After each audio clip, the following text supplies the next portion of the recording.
Менің жан жарым, өмірде адаспай тапқан асылым, жасың небәрі 20-да бола тұра, мені өмірлік жарым деп, үлкен өмірге нық қадам басайық деп айтқан ақылдым.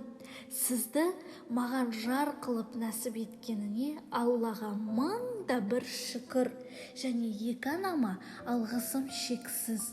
Сіздің әр айтқан ақыл кеңесіңіз мен үшін әрқашан биік, құнды. Сіздің махаббатыңыз менің өмірімді нұр мен шуаққа бөлейтін бақыт.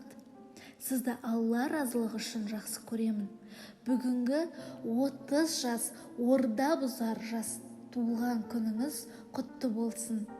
Сізге зор денсаулық, қажымас қайрат, таусылмайтын бақыт пен қуаныш тілеймін.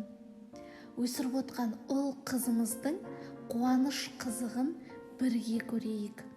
Ұлдарымыз сізге ұқсаса екен деймін. Махаббатымызға 10 жыл болса да, өзіңізге өзгермеген сезімім. Сізді Алла разылығы үшін жақсы көремін. Ойда ойлап жүрген барлық арман мақсаттарыңызға бірге қол ұстасып жетуімізді нәсіп етсін Аллам.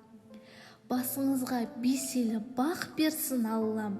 Сол бақытты басып тұрар салмақ берсін Аллам. Боташым, туылған күніңізбен құттықтаймын. Сен менің балдан таттым, сен жаным. Сен менің айдан сұлуым бағым. Тәңірден шын сұрағаным таңым. Бұйырса боласың сен болашақ жарым. Асыл жарым, біздің 9 жылдығымыз құтты болсын. Аллахтың берген перзенттері салихалы, иманды болсын. Сен бұдан мықты нәрселерге лайықтысың. Мен сені Алланың разылығы үшін жақсы көрем. Екеумізге Аллах Тағала хайырлы, берекелі өмірді нәсіп етсін. Маған 9 жылдан кейін қайта тұрмысқа шығуға келісесің ба?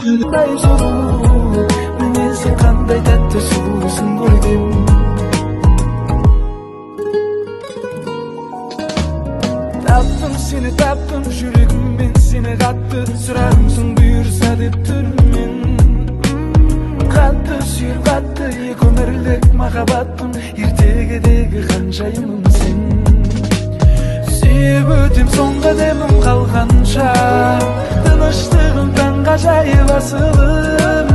Сенің көзің маған терең, жүзігіңді алып берер, жауабың маған қалай жарым.